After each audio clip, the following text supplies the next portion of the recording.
धरीन चरण डोळ्यांनी पाहिन रूप तुझे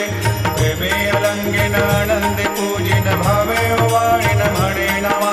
त्वमेव माता पिता त्वमेव त्वमेव बन्धु सखा त्वमेव त्वमेव विद्या द्रविणं त्वमेव त्वमेव सर्वं मम देवदेव कायेन वाचा मनसेन्द्रियैर्वा बुद्ध्यात्मना वा प्रकृतिस्वभावात् करोमि यद्यत् सकलं परस्मै नारायणायति समर्पयामि अच्युतं केशवं रामनारायणं कृष्णदामोदरं वासुदेवं हरिं श्रीधरं माधवं गोपिकावल्लभं जानकीनायकं रामचन्द्रं भजे हरे